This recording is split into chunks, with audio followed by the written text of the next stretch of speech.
E aí, pessoal, estamos aqui com o mestre internacional Victor Shumiatsky, tudo bem? Tudo bem, Felipe? Legal. Só uma pequena apresentação. A carreira do Victor foi tão, é, tanto sucesso como ao mesmo tempo meteórica. Então, quem conheceu sabe quão forte ele foi, mas se alguém passou alguns anos sem jogar xadrez em determinado período, pode ser que não conheça, o que é um crime. Então, só uma pequena apresentação.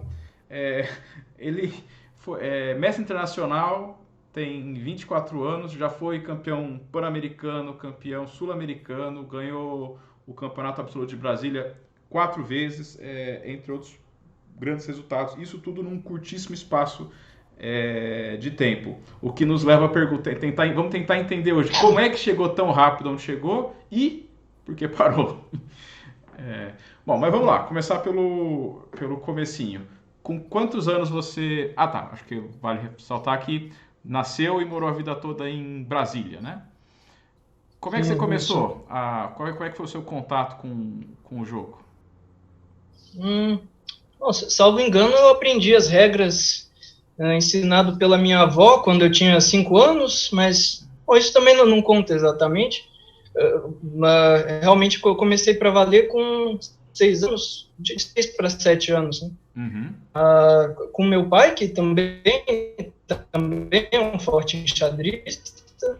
Meus pais, bom, assim, é um fato relevante para a entrevista que meus pais são russos, né? Aham. Então, meu pai na Rússia aprendeu a jogar na juventude.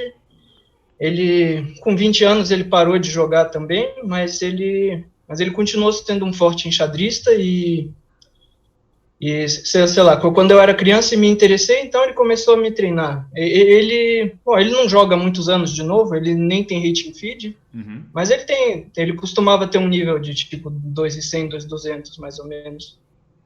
Ah, legal. Então, quando eu tinha 6 anos, a gente, na verdade, fazia um monte de coisa. A gente jogava damas, jogava tudo quanto é coisa, mas eu comecei a me gostar cada vez mais de xadrez e comecei a pedir pra gente jogar sempre xadrez e, enfim, esse foi o começo, basicamente. Aham. E, ok, de alguma maneira ali já deu uma. Enfim, você se destacou xadrez dos outros jogos, né? Eu acho que, enfim, tem o tal. Você pode falar que tem um certo pedigree, né? O fato de ter os pais russos já deve ajudar um pouco na nossa força. E. Mas e sim, e seu pai jogava xadrez, claro que tem uma. Que ajuda. Vocês meio que só jogavam? Quando é que você começou a só deixar de ser uma brincadeira, né? Algo a mais, começou a estudar? Como é que foi? Hum, não, não, mas foi praticamente no começo. Assim, eu comecei a jogar muito com ele, aí ele começou a me ensinar algumas coisas, aí eu já, acho que tipo um mês depois de começar, eu fui jogar o Brasiliense Sub-8 e fiquei em segundo lugar. Bom, não tinha muitos jogadores fortes, obviamente. Aham. Ah, acho que uns 3 meses depois eu já viajei para o Brasileiro Escolar. E lá acho que eu fiz tipo 3,5 e 7, fiquei em 20º. Uhum. Mas essa foi minha última má atuação em brasileiros. Desde então, eu e meu pai, a gente treinou bem firme nessa fase inicial. Então, digamos, eu comecei com 6, 7 anos e lá pelos, sei lá pelos 9 anos, acho que dá para falar que eu tinha um nível de, sei lá, 1.800, 1.900, talvez. Não, para a cidade Que, é impressionante. Mas só para entender, o estudar, o pegar pesado é uma coisa meio. Talvez soe meio abstrato. O que é exatamente não, estudar? Só para sim, sim. entender. O que vocês viam, por exemplo? Então, bom, aham. Tá, para começar eu jogava com meu pai e ele anotava as partidas no caderno, a gente começou a jogar pensado. No começo ele jogava com material a menos, né, jogando com uma peça a menos. Uhum. Então, primeiro que ele me ensinava baseado nessas partidas, onde eu errei, etc. Mas, mas desde cedo, bom, e essa paixão acompanha a minha vida até hoje. Desde cedo eu comecei a estudar por livros de xadrez mesmo. Uhum. Literatura clássica enxadrística, a gente já tinha bastante livro, Olha, livros que meu pai tinha desde a juventude ainda na União Soviética, ele guardou, trouxe para cá, etc. Então, no começo talvez ele via mais comigo, tal, mas depois de um tempo eu comecei a ler os livros sozinho mesmo. Em russo. Tipo, tinha, depois a gente começou a comprar alguns livros em inglês também, mas a gigantesca maioria dos livros que eu tinha e assim, os principais livros da minha vida são em russo, assim. Ah, que Os livros bacana. em inglês são mais de abertura, essas coisas, né, que depois eu fui comprando. Que você, desses livros aí, tem algum que talvez não tenha em inglês ou não seja tão conhecido que você acha que te ajudou? Quais? Hum, então, tá, os primeiros têm em inglês sim, porque eu acho. Não, na verdade, eu nem sei qual foi exatamente meu primeiro livro, até porque o primeiro que eu li sozinho, salvo engano, foi o Minhas 60 Partidas do Fischer mesmo. Uhum. A gente tinha uma edição em russo também. Ah, o segundo, eu imagino que foi o Zurique 53, né, o famoso livro. Aham. Ah, agora, então, mas a gente tinha bastante livro que eu não sei se o pessoal depois compilou essas edições em russo e fez em inglês. Pode ser que fizeram, mas eu tenho muitos livros da coleção, tipo, traduzindo literalmente, era uma série de livros que em russo ficou conhecida como a série negra. Uhum. Provavelmente porque a capa de todos os livros era preta mesmo. Uhum. E tipo, então, e esses eram livros biográficos e com muitas partidas comentadas de uma série de grandes jogadores. Eu tenho do Bronstein, tenho do Lasker, do Polugaevski, do Stein, do... Não, bom, tem mais alguns, com certeza. E você Então, e aí eu fui devorou todos? Sim, sim, não, então, eu adorava, assim, eu pegava... Esses livros têm na média, sei lá, sei lá, mais ou menos 60 partidas cada, né? Então eu via, tipo, sei lá, 4 partidas por dia, já matava em 2 semanas, né? Já ia para o próximo. E... Gostava de reler também. Uhum. Bom, isso é impressionante, ainda mais nessa idade. E só essa questão dos livros de capa negra já é um diferencial enorme para o pessoal daqui. Eu não sei exatamente quais já foram traduzidos para o inglês. Para o português deve ter sido quase nenhum, mas para o inglês deve ter sido um pouco mais, mas com certeza não todos. Então é algo sensacional. E assim, você sempre se gostou, claramente já se apaixonou pelo jogo, gostava de estudar. A competição era algo natural para você? Era algo que você queria bastante ou É, nem tanto? então, assim, aí já... Não, enfim, a princípio eu sou uma pessoa muito competitiva, assim. Uhum. Isso tem seus lados bons e ruins. Mas o problema é que desde cedo eu comecei a manifestar muita ansiedade, assim, bom, que é normal também, mas é um problema que, de certa forma, me acompanha até hoje. Então, Uhum. então era um misto de duas coisas. Competir sempre foi muito difícil, porque eu fico muito, muito nervoso, até hoje. Ah, entendi. Hum, então, isso torna o processo enxadrístico bem difícil, é claro. Um pouco doloroso. Porque sim, sim. Não, não, nunca foi muito fácil, mas ao mesmo tempo eu sou muito competitivo, muito mesmo, sei lá, eu sempre, desde criança também gostei de filmes de esporte, de histórias de superação, não sei o que lá, esse Aham. tipo de coisa. Então eu tentava me comportar como um atleta, sei lá, treinar sério, conquistar o objetivo, não sei o que lá, crescer, Uhum. esse tipo de coisa. A princípio eu queria ter uma mentalidade de campeão, não sei o que lá, mas ao mesmo tempo, quem quer ter essa mentalidade, de preferência, tem que levar essas coisas de forma mais tranquila do que eu levava, eu acho. Eu ficava realmente muito, muito nervoso também. Entendi. Mas na média eu gostava da sensação de competir, sim. Uhum. Bom, É, eu gostava de ganhar, principalmente, é claro. sem dúvida. Só assim, você na faculdade dos, sei lá, 6, 7 anos já começou a pegar pesado. Só pra gente entender a dimensão do esforço que você colocou no jogo. Você treinou, assim, é claro que vai ser uma estimativa, né, grosseira, mas por quantos anos E quanto tempo por dia, em média, você estudava? Você acha que sim, por você manteve, sei lá, tantas horas por um período de sei lá quantos anos, que você realmente pegou pesado? Quando é que você tirou o pé do freio, vamos dizer assim? Tirou o pé do freio? Não, Hum, né? Colocou o pé no freio, desculpa. eu não sei, assim, eu não tinha nada muito regrado, mas assim, ao mesmo tempo eu devorava os livros, né, então eu claramente dedicava algumas horas. Ah, eu não sei, talvez no auge eu acho que eu treinava, tipo, sei lá, não eram tantas horas assim também, acho que eram entre 2 e 4 horas, digamos, não Uhum. era nada obstinado, tipo 8 horas, mas ah, eu acho que treinava mais ou menos 2 horas por dia e era o suficiente para progredir bem. Talvez 2, 3 horas, não sei. E isso foi até Ah, quanto? bom, não, assim, foi mais ou menos até eu me aposentar, entre aspas, mas eu tive minhas fases que eu treinei pouco. Ali para 2008, 2009, chegou a adolescência, eu tinha 12 anos, em Uhum. 2009 eu tinha 13.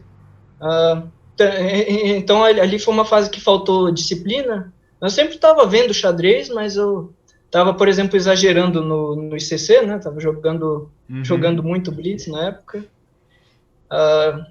Então naquela época talvez eu não estava treinando de forma ideal, mas também depende, né? Acho que forçando a barra dá para considerar jogar Blitz treinar também. Então, Uhum. de qualquer maneira, eu tinha contato com xadrez por muitas horas por dia. Entendi. Mas aí você. Então vamos lá. Isso foi. Uhum. Desculpa, o Não, pode que você seguir. disse? Ah, sim.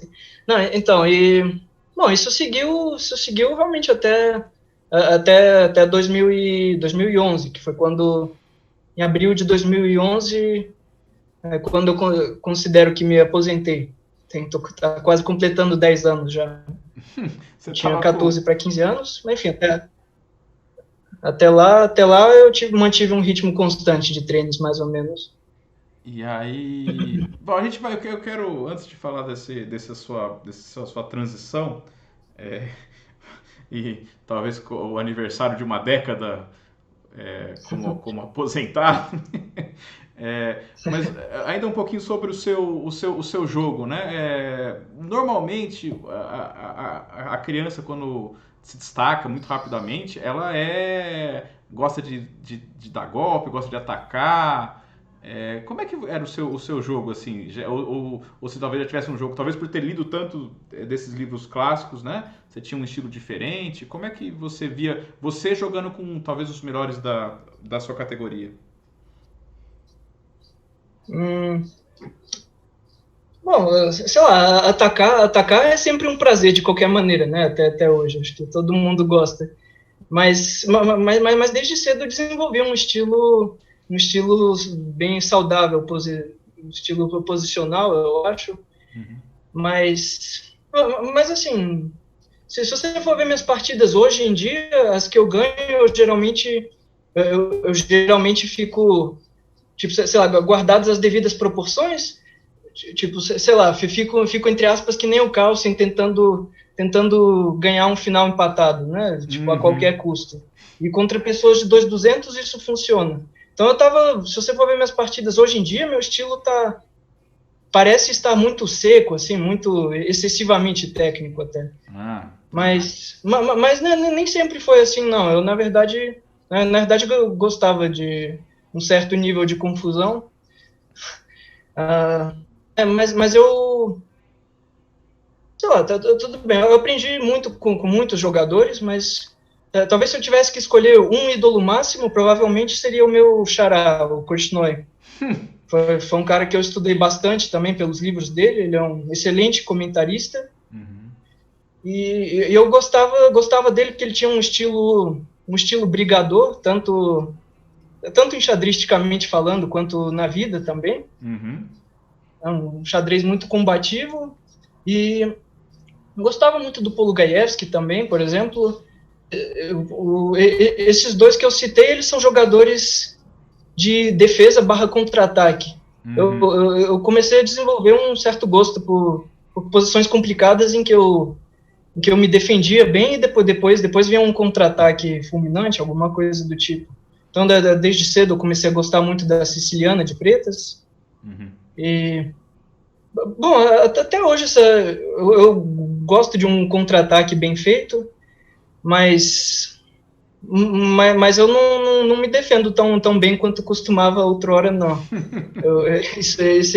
A arte de me defender, de ser até, sei lá, digamos, de dar umas rasteiras, né, ser liso, essa arte eu perdi, né, não tem como você manter isso, né, não jogando bem.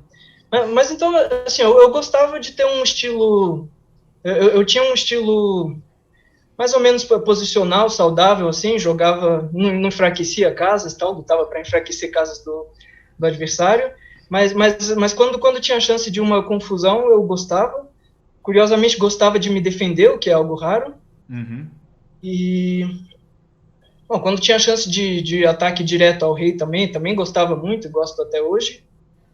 E, sei lá, mais ou menos a partir dos 12 anos, eu comecei a me destacar por boas decisões técnicas também. Eu comecei a jogar finais bastante bem.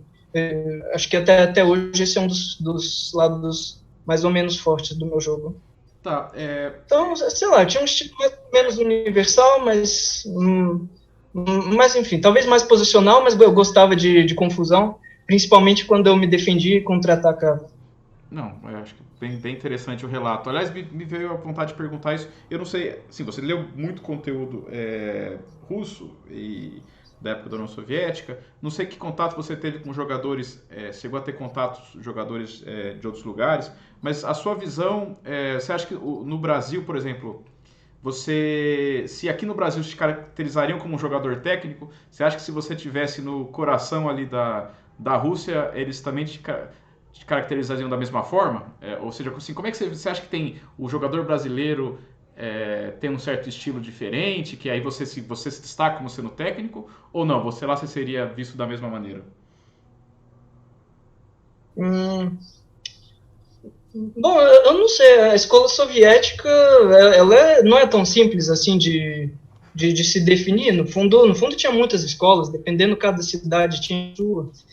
Mas de um modo geral, o que as diferentes escolas da União Soviética e da Rússia têm em comum é o fato de, não sei, ter uma certa base teórica muito forte, uma base de finais, uma base de princípios posicionais. Então, sei lá, os 2.300 ou os 2.400 russos, eu acho que eles não são necessariamente mais fortes do que os 2.400 de qualquer outro lugar do mundo. Uhum. Mas eu acho que na média eles vão ter uma formação média de finais, de coisas fundamentais melhor, assim, tipo de decisões puramente técnicas, sabe, baseadas na estrutura de peões, esse tipo de coisa. Uhum. Mas claro, se um jogador tem 2.400, ele de qualquer jeito calcula razoavelmente, mas bom, calcula bem, mas também comete muitos erros, né? Mestres e grandes mestres também erram muito. Mas eu acho que na média tem uma base teórica de finais e elementos técnicos meio fundamental da Rússia. O que não significa que todo mundo tem um jogo seco e técnico, né? Mas muito pelo contrário. Digamos, sei lá, você pega um jogador tipo o Dubov, ele, bom, assim, ele com certeza tem uma técnica excelente, né? Não tem nenhum tipo de problema de formação de finais ou qualquer coisa.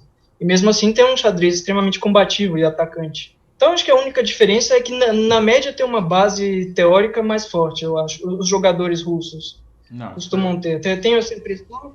E também me considero um filho dessa escola, de certa maneira, né? Até porque meu pai de fato é russo, até porque eu li um monte de livros em russo, né? acho que Então, você tem direito de reivindicar isso daí.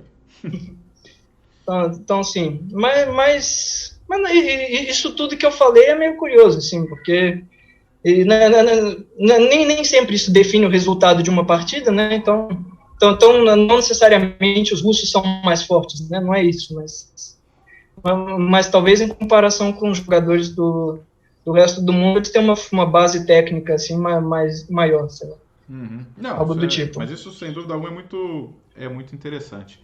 Agora vamos um pouco falar do momento. Como é que alguém que passa 10 anos, menos de 10 anos, né? De 6 a 15 anos, realmente submerso no mundo do xadrez, com sucesso, fala: já deu para mim, vou fazer outra coisa.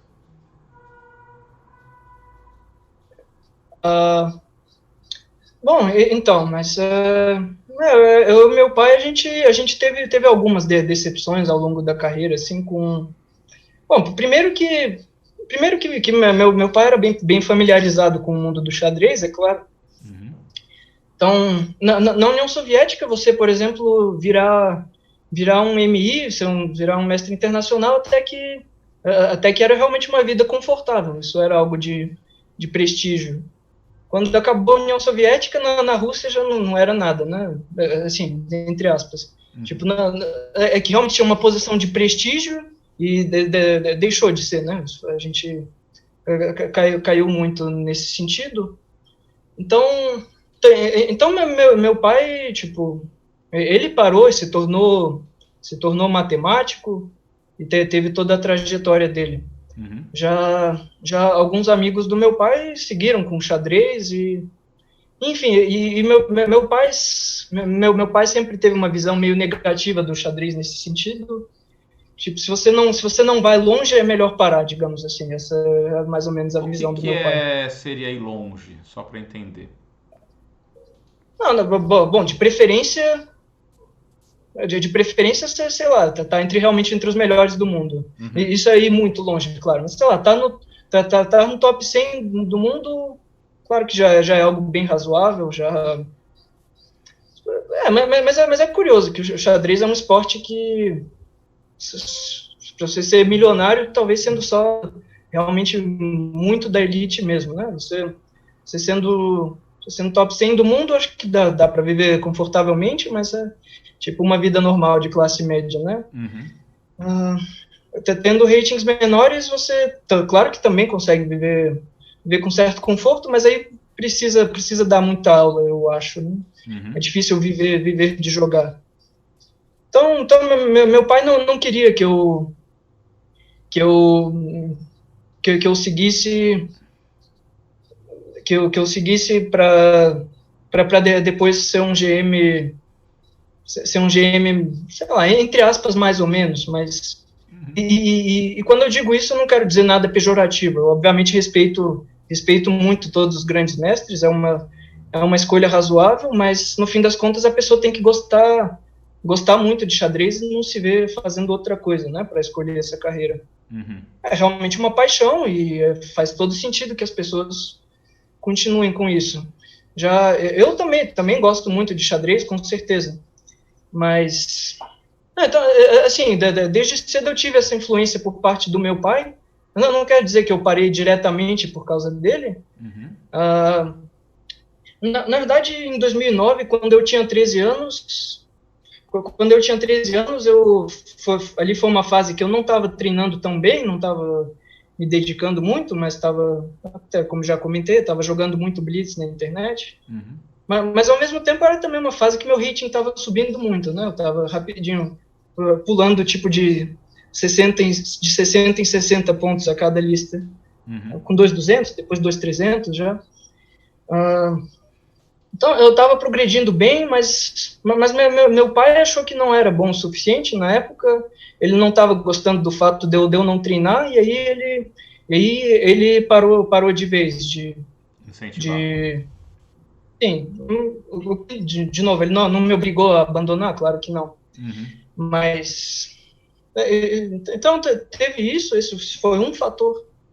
Mas, bom, ao mesmo tempo, fazendo um parênteses aqui, cabe citar que meu pai não foi meu único treinador.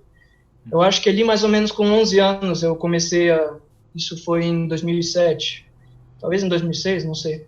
Comecei a treinar com o mestre FIDE Adriano Vale, forte enxadrista de Brasília, Uhum. um excelente professor também. Eu também cresci bastante com ele. E, enfim, então, tipo, em 2009, meu pai parou de participar do processo diretamente, mas eu já tinha autonomia e nível para seguir sozinho, é claro. Uhum. Então, e aí entram em jogo alguns fatores, realmente. A gente se decepcionou com o fato de que eu nunca tive nenhum patrocínio fixo. Meu pai tentou lutar por isso, mas nunca obtivemos êxito exatamente. Uhum.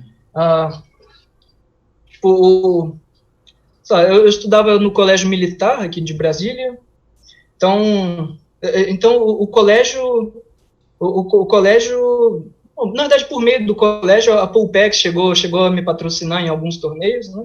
Que é uma empresa do Exército, por causa do fato de eu ser um aluno do colégio militar, mas não foi algo que durou muito também.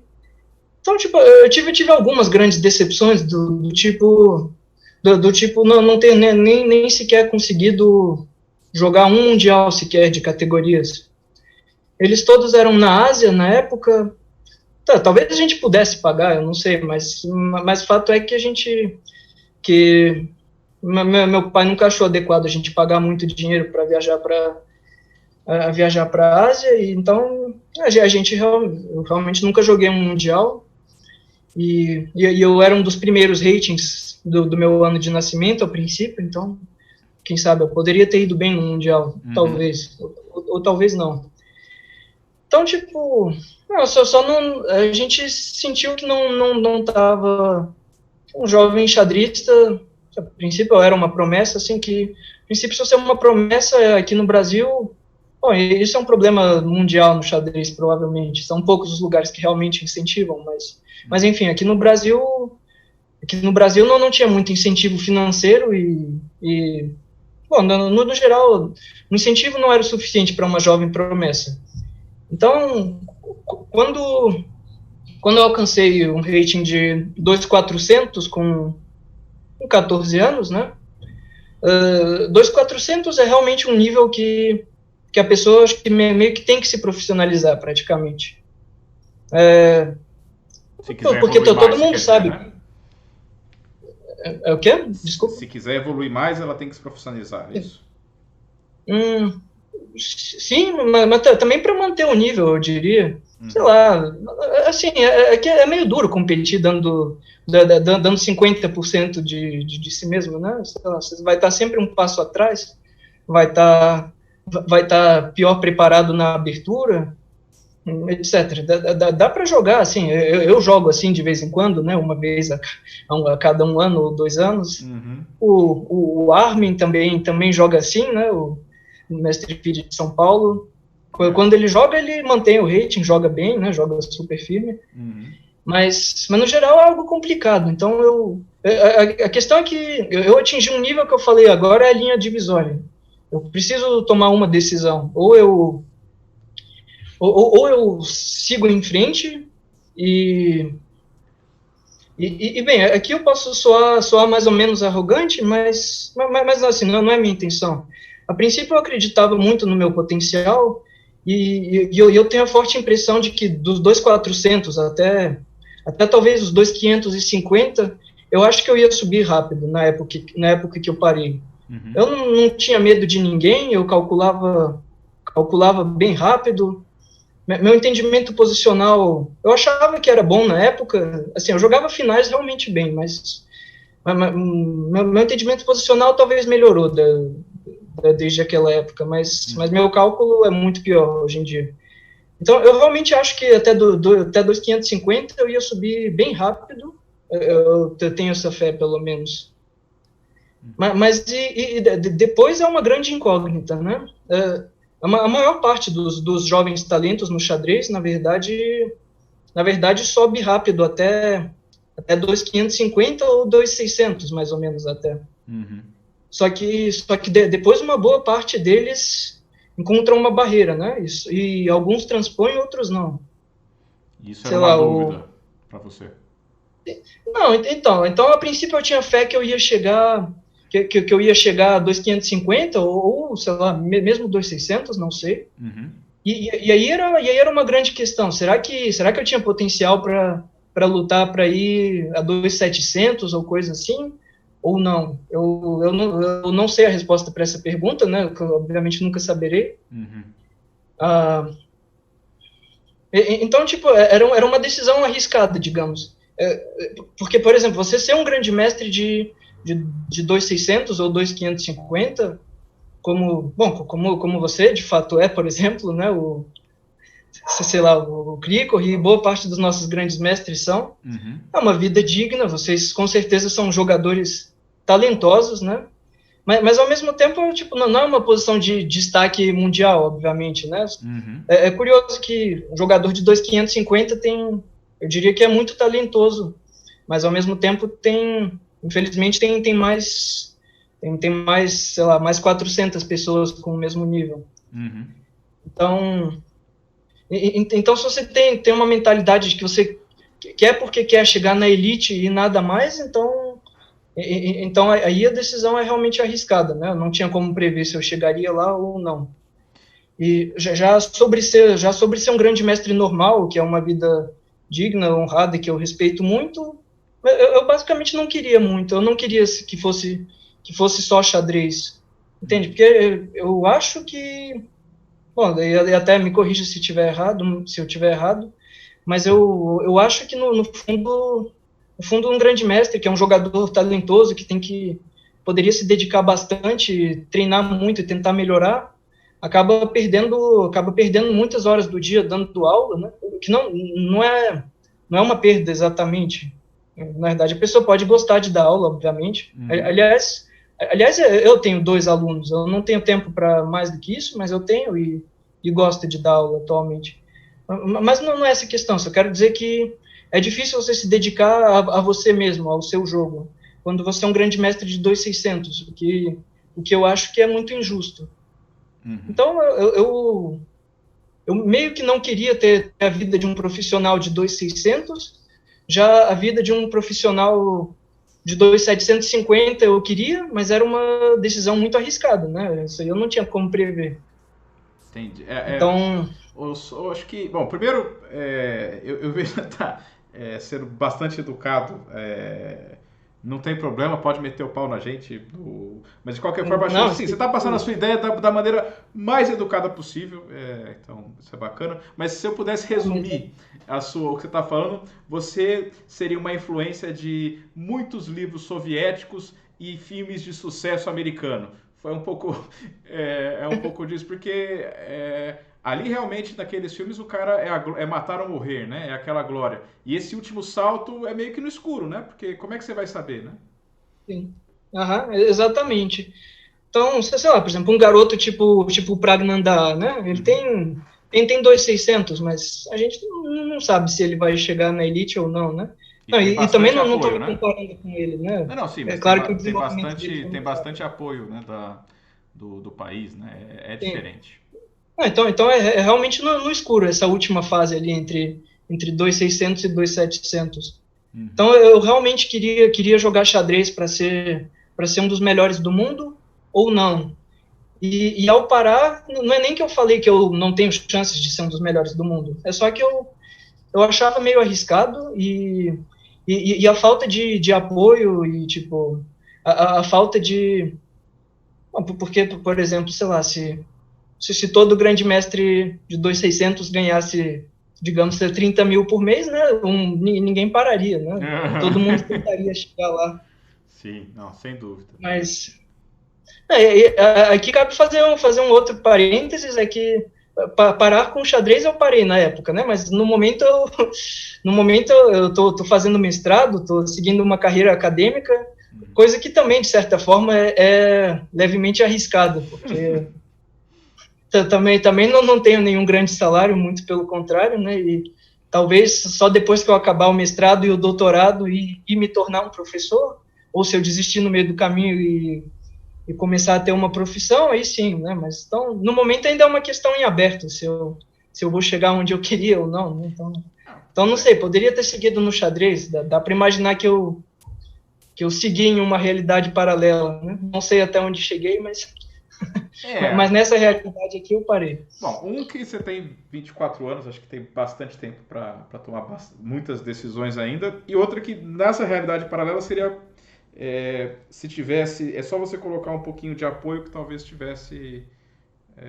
fosse o suficiente, né? Pô, não jogar, isso realmente eu não sabia dessa informação que você não jogou um mundial de categoria, né? Que é muito triste, né? Porque você tinha um rating bastante alto comparado. Então, foi talvez um acumulado de algumas desilusões. Eu só queria contar uma história, não sei se você lembra, mas e claramente não é talvez das melhores coisas que você já fez na sua vida, mas eu lembro que me impressionou que a gente jogou num torneio, eu não lembro quantos anos você tinha, se 14, você era bem novinho, num torneio em São Paulo, e uma semana antes, ou 2 semanas antes, chegou um livro do Chipov sobre a porco-espinho.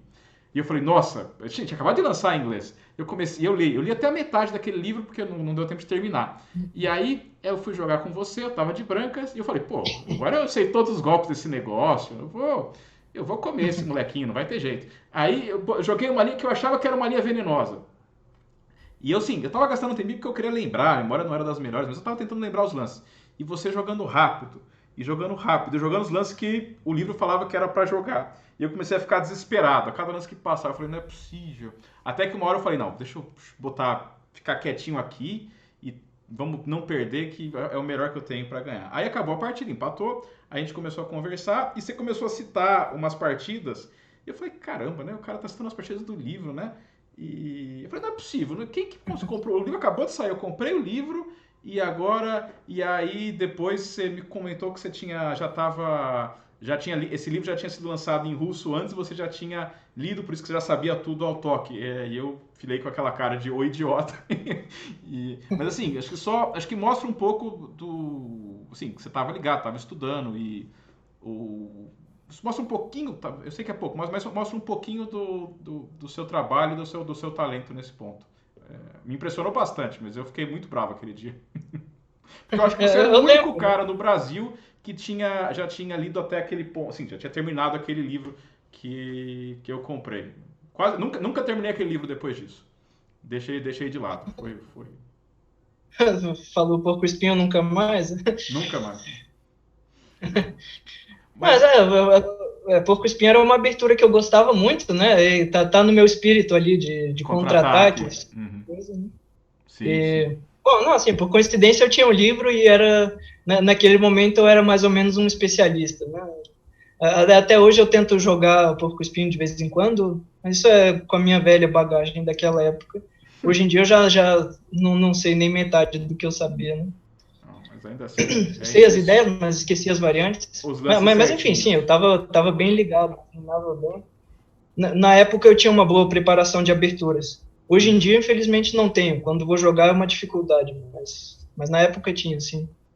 Não, bacana. E, bom, a gente poderia perguntar mais sobre vários detalhes. Acho que a sua bagagem de influência soviética é extremamente interessante para nós do Brasil aqui, que não temos, né?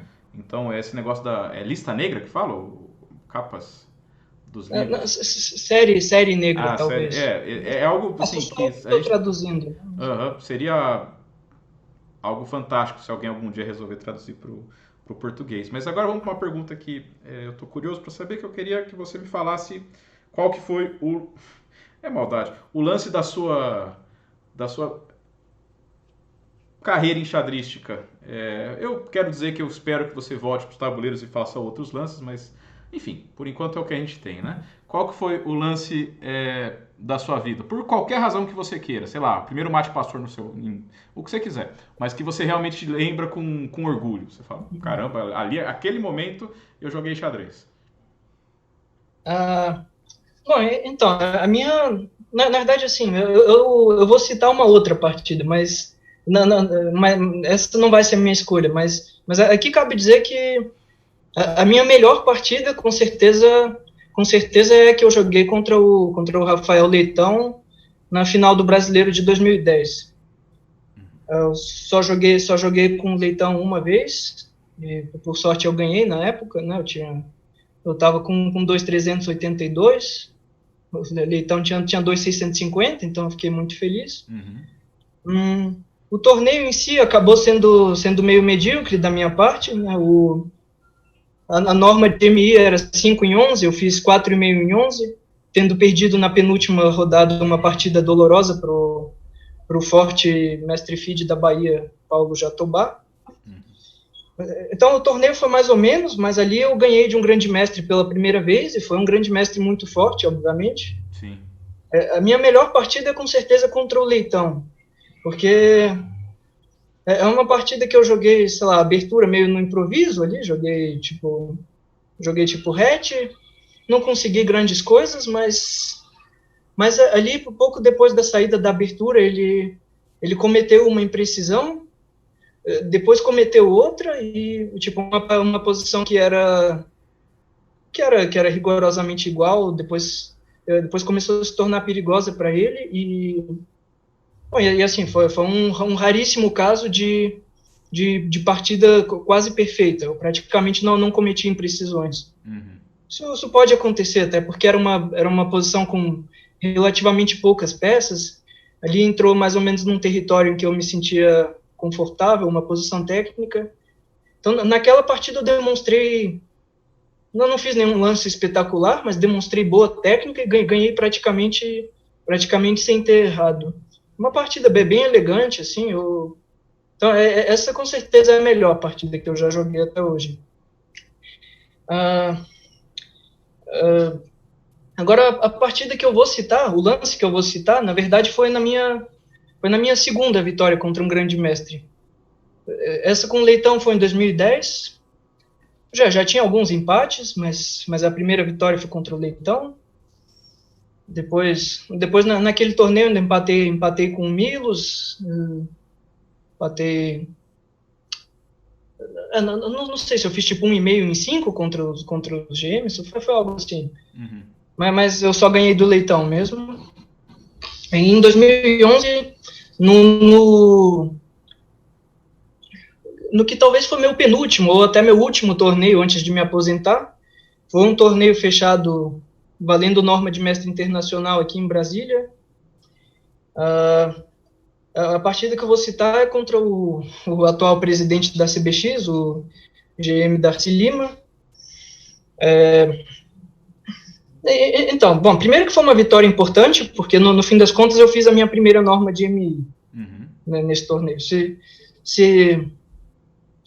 não tivesse feito a norma, talvez eu simplesmente não seria MI hoje em dia. Então, porque...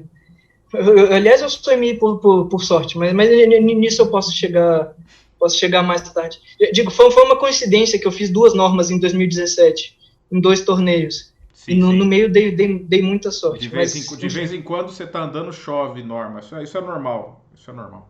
Mas, ok. Mas pode seguir a história com o Darcy. Enfim, em 2011 eu joguei com o Darcy Lima, eu tava de pretas e resolvi jogar a Caro-Kann pela primeira vez na vida, tava meio que improvisando. Bom, primeira e acho que até esse dia a última, talvez. Ele jogou a variante da Caro-Kann com cavalo C3, cavalo F3, né? Uhum.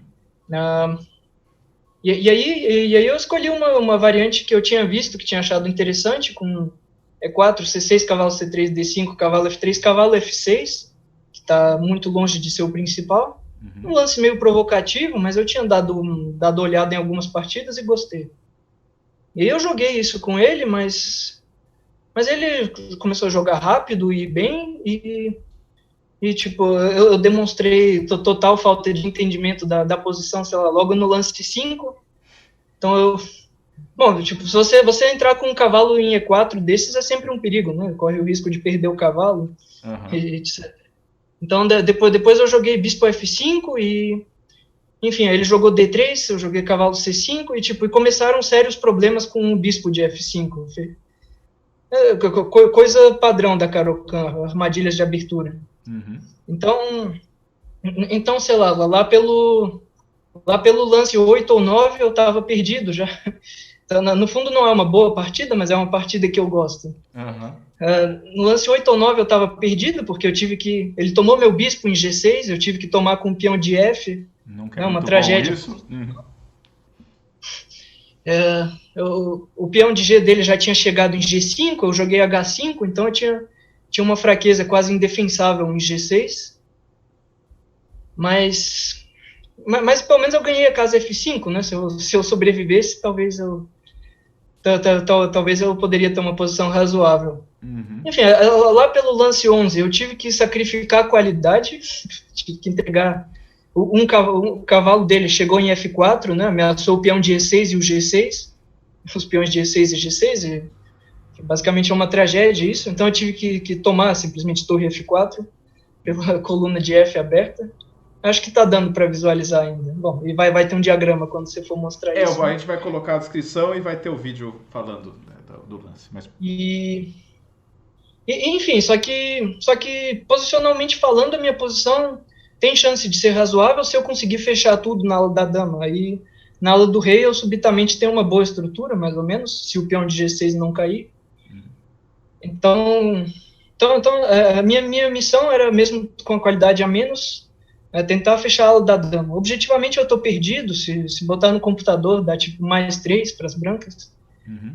Mas tudo bem. Então, ficou uma estrutura na verdade, até de francesa, bom, barra de Caro-Kann. Eu joguei C5 em um dado momento, ele jogou bispo D3, eu joguei C4, ele jogou bispo C2, e aí é que vem um momento mais ou menos crítico, que, sei lá, ele ainda tem possibilidade de abrir a da dama, né, com coisas típicas, tipo B3 e etc. Eu joguei B5, que é razoável nesse tipo de estrutura, e aí ele jogou B4, que é um lance que eu tava ainda meio atordoado por causa dos acontecimentos da abertura. Uhum. B4 era um lance bem óbvio, mas eu por algum motivo não tinha visto. E o problema é que um dos meus cavalos estava em A6 ainda, então eu não podia jogar A5 contra o B4 dele, e a A4 estava vindo. Então, no fundo, eu estava perdido, né? Se desse para fechar o da dama, eu não estaria perdido, mas não tinha como. Pelo menos a coluna A ele ia abrir. Uhum. E aí eu tomei uma decisão curiosíssima. Eu já estando com qualidade a menos, sem nenhum peão de compensação, comecei a avaliar um sacrifício de peça em B4 por 2 peões. Ou seja, eu ficaria com torre por 2 peões e ficaria com torre a menos por 2 peões e só. Uhum. Sem ataque, sem nada. Só que era uma posição fechada e eu pelo menos tinha peões passados na ala da dama. Eu comecei a reparar que era uma espécie de fortaleza engraçada. Mesmo com torre a menos e tendo apenas 2 peões, eu tinha chances de tentar me segurar, porque ele não passava direito na ala da dama, era difícil de abrir. Uhum.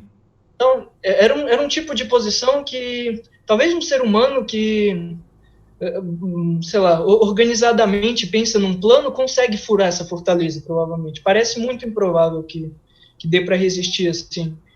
Mas um computador, por exemplo, na época, simplesmente não conseguia, né? Eu jogava com ele, ele só fazia lance para lá e para cá, mas não passava de jeito nenhum. Então eu achei que essa era a minha melhor chance prática, sacrificar essa peça, tentar montar uma fortaleza e ver como o Darcy vai tentar furar essa fortaleza. Acontece que ele relaxou porque ficou com torre a mais, né? Fez alguns lances medíocres, tipo 1 ou 2, não parecia ser grande coisa, e se ele tivesse jogado certo, eu teria que deixar meus peões parados e aí não... Provavelmente empataria. Ele teria chance de vitória se ele conseguisse quebrar a minha estrutura na ala da dama. Uhum. Só que ele jogou de forma displicente, e aí acho que ele não esperava. Acho que ele... Mas meus peões, por causa dos lances displicentes dele, se sentiram confortáveis em começar a andar. Então, mesmo com torre a menos, simplesmente, tipo, em poucos lances, do nada, a posição dele se tornou estrategicamente perdida. Então, é uma partida bem engraçada, e depois chegou um ataque meu na ala do rei, que a coluna F estava aberta, né, as casas brancas dele estavam fracas, porque o peão dele estava em G5. Uhum. Então, e aí meus peões passaram, simplesmente B5, B4, B3, e tipo, com torre a menos, ele não conseguia nem bloquear direito. A combinação entre os peões e o ataque na ala do rei foi decisiva, assim. Claro que ele precisou errar para isso acontecer, mas é uma partida que eu que eu guardo com muito carinho na memória, enfim, porque acabou sendo uma espécie de sacrifício posicional de torre por dois peões, por mais que tenha sido feito por necessidade e de um jeito torto, mas na média a história é legal, né, que ganhei de um grande mestre com torre a menos. Não, sem dúvida não é algo que acontece todo dia. Bom, vou deixar claro que a gente vai colocar a partida que você ganhou do Rafael na referência, mas também analisar essa do sacrifício de peça em B4 que você fez com o Darcy e vamos tentar explicar. Bom, agora aproveitar e se você tiver, não sei, algum recado, mais alguma coisa que você queira falar, se quiser me falar se está programado para chover enorme em algum lugar, para o pessoal saber, porque enfim, acho que essa é uma informação que se você tem seria bacana você socializar. Enfim, se você quiser deixar de recado final, fique à vontade. Não sei, eu só quero agradecer pela oportunidade dessa entrevista, foi realmente bem legal, até para mim é bom que talvez as novas gerações me conheçam um pouco melhor agora, né, porque no fim das contas, eu parei em 2011, né, ninguém já nem lembra de mim, então não deixa de ser uma oportunidade legal para me apresentar de novo para o xadrez brasileiro. Não tô planejando jogar em breve, né? Mesmo com a volta do xadrez presencial, agora eu vou estar num longo hiato, provavelmente até terminar o mestrado em 2022. Não sei, talvez eu consiga jogar antes, talvez não. Até estou com saudade do xadrez, mas não sei. Uhum. Mas enfim, é sempre um prazer jogar quando eu jogo, então também é sempre um prazer lembrar da minha carreira, que não deixa de ser um momento bem feliz da minha vida, que eu era criança, não tinha muitas responsabilidades, estava apenas jogando e batalhando para conquistar bons resultados. Então é isso, eu quero agradecer pela oportunidade e te parabenizar pela iniciativa do canal, por todas essas entrevistas que você tem feito. Enfim, foi um prazer. Muito obrigado. É legal perceber que, mesmo você conversando de partidas, dá para perceber que você fala de algo com carinho, algo que você gosta, né? Você não tem culpa, o Brasil provavelmente tem culpa de não ter, de alguma maneira, te apoiado mais, mas, enfim, isso são outros problemas, outros 500.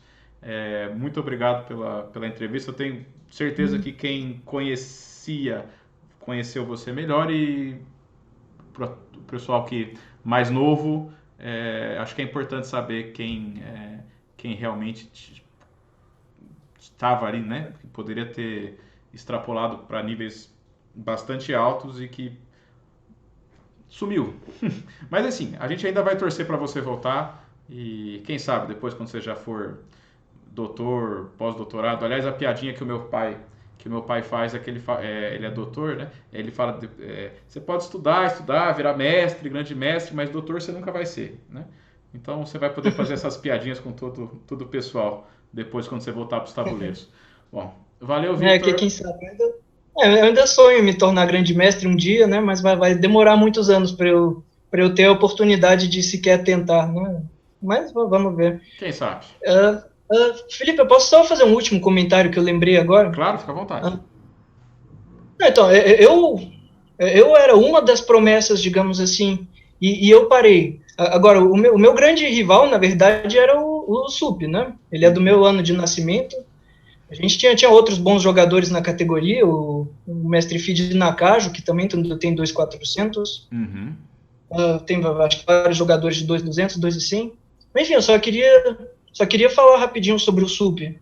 O Sup é com certeza um enorme talento do Brasil, né? E ele, ao contrário de mim, não parou. Na época eu tinha um rating, eu estava sempre alguns passos à frente em termos de rating, mas eu não sei, eu provavelmente me destaquei antes, mas o Sup sempre foi um rival duro. Ele já ganhou de mim, eu ganhei dele, a gente jogou bastante. Uhum. Era mais ou menos, e sempre foi mais ou menos equilibrado o confronto. Então é legal de ver que o Sup continuou e E eu acho que ele é a grande promessa do Brasil, né? Então o comentário que eu queria fazer é que seria tão bom se ver pelo menos o Sup tendo algum tipo de apoio, jogando na Europa, né? Sei lá, alguma coisa do tipo, tendo a chance de lutar para chegar a 2.650, 2.700, porque pelo que eu observei do jogo dele, ele tem potencial para isso.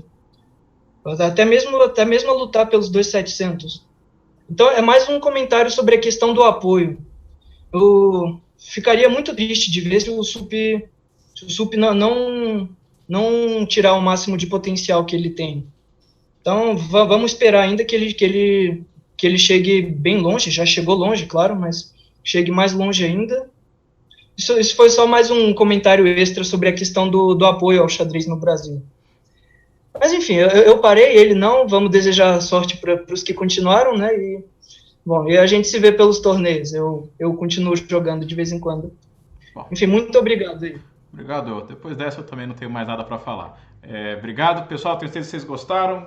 Tchau, tchau, Vitor. Até mais.